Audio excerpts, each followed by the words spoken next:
गुजरात के सूरत जिले के कामरेज तालुका के परब गांव स्थित औद्योगिक क्षेत्र में एक युवक की हत्या का मामला सामने आने से इलाके में सनसनी फैल गई।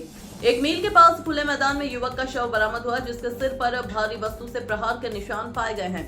पुलिस की प्रारंभिक जांच में मृतक की पहचान दीपक मिश्रा के रूप में हुई है, जो उसी मील में काम करता था। मामले की गंभीरता को देखते हुए एलसीबी और एसओजी की टीमें जांच में जुट गई हैं और फॉरेंसिक टीम भी साक्ष्य एकत्र कर रही है। पुलिस हत्या के कारणों और आरोपियों की तलाश में जुटी हुई है।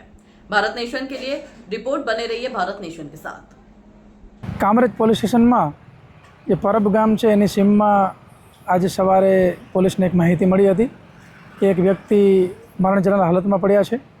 तात्कालिक पीआई और अमारी एलसीबी टीम जे है ये अँ आवी चेक कर्યું तो जे मरण जनार व्यक्ति है एनी हाल अमने जे प्राथमिक जानकारी मળી है ए मुजब दीपक मिश्रा नामनो व्यक्ति है અને અહીંયા જે ઇન્ડસ્ટ્રીયલ યુનિટ છે એની અંદર એ મજૂરી કામ કરતા હતા અને એના માથા ઉપર બોથડ પદાર્થ મારી એની હત્યા નિપજાવવામાં આવેલી છે। હજી પ્રાથમિક રીતે જ અમે અત્યારે જગ્યાનું સર્ચ અને અન્ય કરી રહ્યા છીએ। એફએસએલ અધિકારીને પણ બોલાવવામાં આવેલા છે અને સાયન્ટિફિક ઢબે તપાસ થશે। હાલમાં ફરિયાદ લેવાની કાર્યવાહી ચાલુ છે અને આરોપીને સત્વરે પકડી લેવામાં